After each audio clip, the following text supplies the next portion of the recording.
What's up, people? Welcome to another episode of EOP. That is Entrepreneurs on Purpose. I want to really go over 6 things that really plague people. And one of these 6 things you will yourself be plagued by. And it's probably that one thing that's holding you back, because it's something that we all got. We all experience these things on a certain level. Some of us maybe experience more than one. Some of us may not experience number one, but we all experience these, and they're holding us back in life. And these things that I'm talking about, I want to speak on the 6 basic fears of humankind. These things are everyday experiences that we experience that have you thinking too much into your actions. The actions that you should be taking, these things make you tiptoe before you commit those actions. Tiptoeing to commit those actions, I'm basically saying, if you're thinking about starting your business, or you thinking about asking a girl on a date, or you thinking about like, do this disease running in my family line? There's a lot of things that come across our mind that we have these thoughts, but we don't understand that the thoughts that we have are is the main reason that we won't act, and it's the main things that are holding us back. And the 6 basic fears basically are the fear of poverty, the fear of old age, the fear of criticism, the fear of loss of a loved one, the fear of ill health, and the fear of death. Now, let's go over these things one by one and take time and address those things and really evaluate yourself from the surrounding, your world that you're living in. Evaluate yourself on a scale from 1 to 10 on how each one of these are impacting your life. And if you was able to overcome it, are you able to progress more in life? Because I know I had to do this, and once I came really dialed in and started to really think about the things that are holding me back, I really understood that, dang, if I was just to address these things and attack them head on, maybe I could progress a little bit more.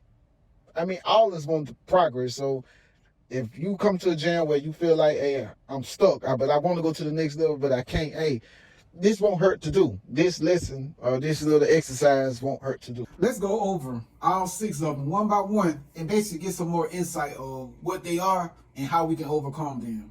And let's not be fooled. The fear of poverty, that's almost a human reaction. You would think that when I say men, I'm talking about mankind, and most humans in this world, most people don't want to be broke, because it's a lot of things, it's a lot of struggles that come with being broke. Even though you'll hear a rich person, a wealthy person, they will say, hey, I had less problems when I was broke. That is a figure of speech, because none of those people that's saying that, I guarantee you this, they will not go backwards and have those broke problems. You don't want the poverty. That's why it's natural to have a fear of poverty. Ain't nothing wrong with it. It's just something that we have to adjust to and keep an eye on, pay attention to, so we can know how to react once we feel in the fear of it, and we know how to conquer that fear. Because fear is natural. Fear is something that all of us is going to have. We just got to learn how to conquer it.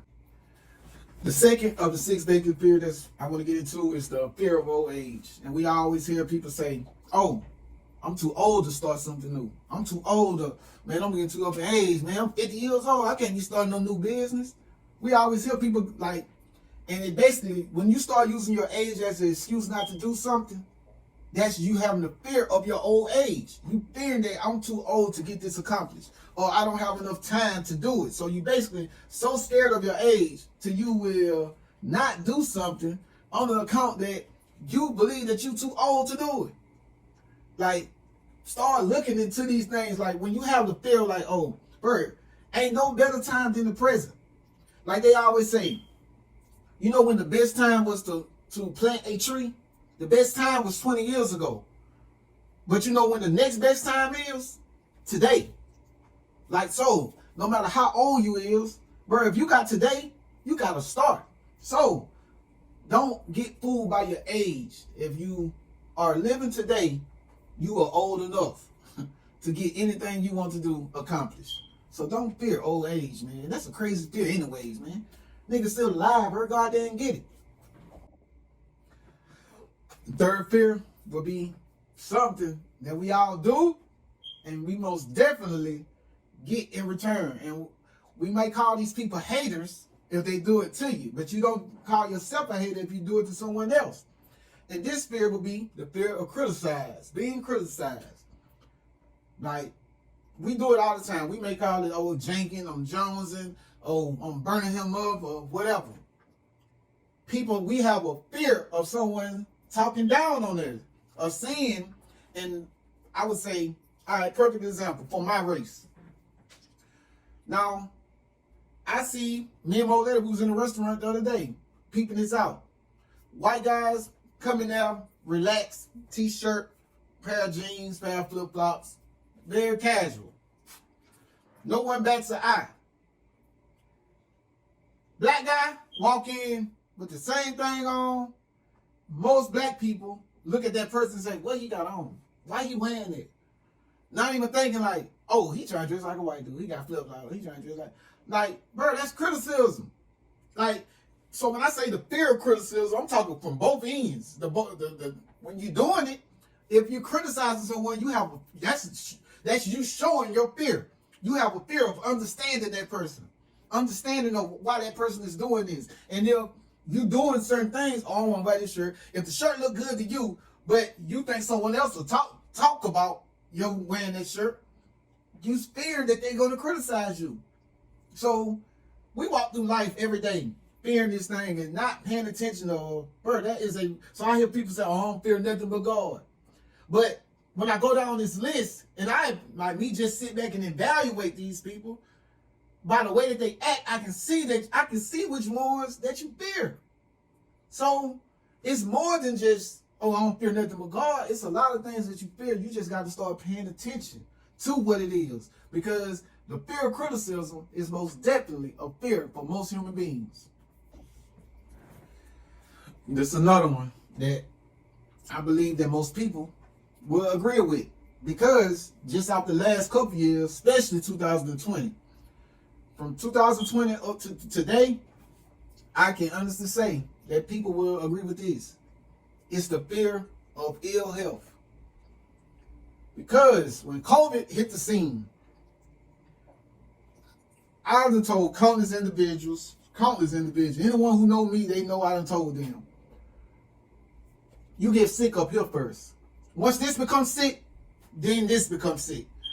Like when you allow sickness in your mind to say, oh, yes, I can get sick. Yes, I can get cold. Like when you start affirming those things and really thinking that that's possible for you to experience, most times those are the people that experienced it. Because basically you had a fear of it, and you fear, like, listen, faith and fear is the same thing on opposites of the scale. Like the negative is fear and the positive is faith. Okay? So if you fear something, you have the same or maybe more chance of experiencing that thing than you do if you had the faith that it's not going to happen to you. Because I was telling a lot of people, like, I can't get COVID. I cannot get COVID. I cannot get sick. I cannot get COVID. I cannot get sick. I say this all the time. And since it's been on the scene, I still go anywhere I want.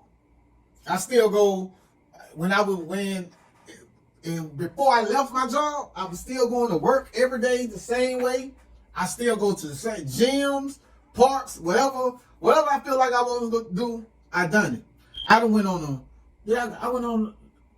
to Vegas during COVID. I went on multiple trips in COVID. Like, because I don't have the fear of COVID. I don't have a fear that my health can be affected by it. Because it only is going to affect you if you have the fear that it can affect you, because your mind will let it in. Your fear is basically the gateway for things to happen to you. If you're fearing it, and you always fear, just like you see injured players, 9 times out of 10, they always be injured, right? Because they have the fear of an injury. Anthony Davis, for example. Anthony Davis, he has a fear of injuries. He does not want to get hurt.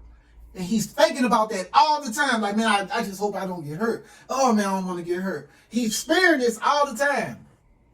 And guess what happened? He gets hurt. But when you have other athletes, like, let's take, what's the athlete? Think of an athlete that don't get hurt.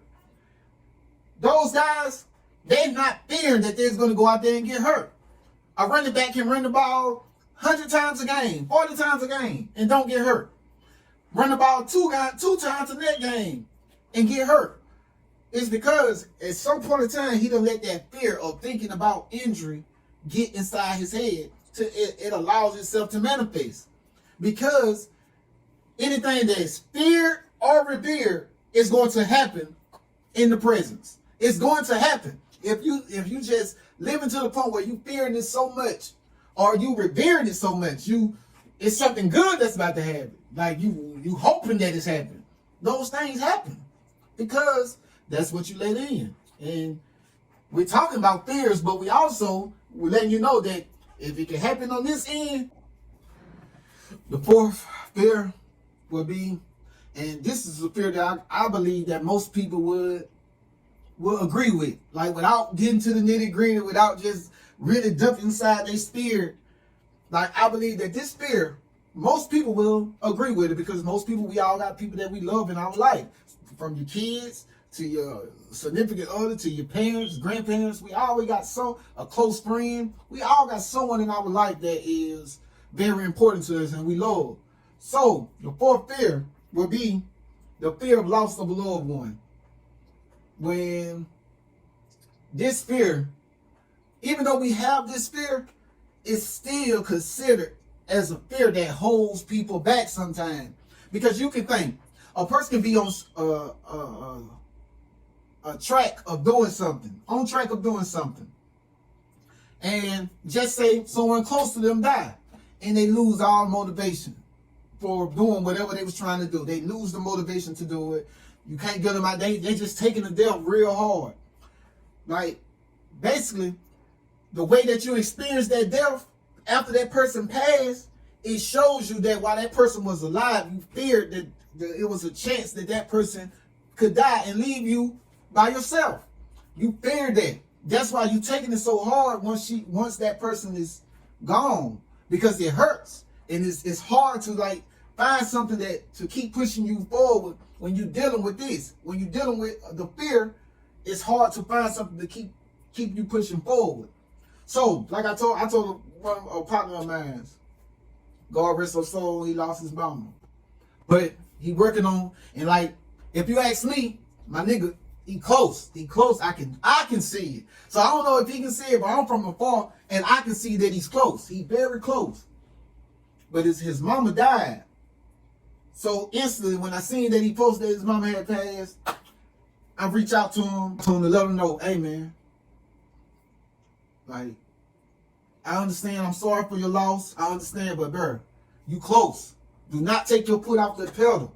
Do not take your foot off the pedal, bro. Like, experience and go through your grieving period, but bro, stay focused on what you got, because I know how I've seen it too many times in the past where people will let the loss of a loved one throw them off track. When not saying that you got to be heartless towards the death, I'm saying that, bro, your life is still moving, time is still going, so everything that is for you is still possible to have. It's still possible, even though it's hard and it's tough to go through. But I just wanted to be that voice of reason where he can actually see that, damn, I am close. Like, I don't know if he feel like he close. I can see that he close. I see that he close. You know what I'm saying? So I just wanted to give him that encouragement to make sure that he in the mindset to keep going. Because, bro, things happen, and once it's hard to go and you don't feel like going, that's when you need to go the most. It works out better that way. It works out better, and you get more from it. When you do something that you don't feel like doing, you're doing it even though you don't feel like doing it at that time. You get more out of it. And last, but certainly not least, is another one that I believe everyone will agree with me with. It's the fear of death. I believe that most human beings are scared of dying. Like when death, they consider death as a bad thing, as a something they don't want to happen. But when experiencing, like thinking about death, we have to think about death the same way we thought about birth, as if a person is birthing a child. We look at that as being a part of life, right? So just because death is considered to be bad and it's been given to us as a bad thing because that person is no longer here with us no more, that doesn't necessarily that we got to keep it as a bad thing. It could be something that is happening. Think about it. Think about it in this direction. Death happens. No one knows what happens after death. No one knows. Like we has no idea what happens after a person is cannot able to talk and experience this life with us. When they can't do that and they go on to experience whatever death is, no one knows what it is. But we've been trained to think that it was something bad or something that we don't want to happen. Like I was asking, and this is the way I think. Why death can't be a good thing? People talk about how cruel this world is, how bad this world is, and all this. But when a loved one dies, and now they no longer got to experience this bad, cruel world that you just say, oh my goodness, the world is just so fucked up. They no longer got to experience this no more. But they die. But now you sad. So it's like a double entendre. Like you want your, like they say, like girls say to me, oh, you want your cake and eat it too. Oh, you want your cake and eat it too. Like, bro, you can't say the world is so bad and fucked up, but be sad when someone dies. Because we don't know what happened. Death could be the best thing to experience as a human being. It could be this. But we've been trained just because that person is no longer with us and we got to experience how selfish we are just by wanting that person to be here for us. We got to experience that selfishness. So we look at it like, oh, death is a bad thing. But death could be the best thing to ever happen to human beings. We never know. So why sit back and fear that death? Why fear? Don't fear death, like embrace it. Embrace it, because we don't know whether it's a good thing or a bad thing. And when you don't know, why do the negative part of it? Why do negative if you don't know? I'd rather just experience the positive. So to me, and like if you just think this is not just for the podcast, this is how I really feel.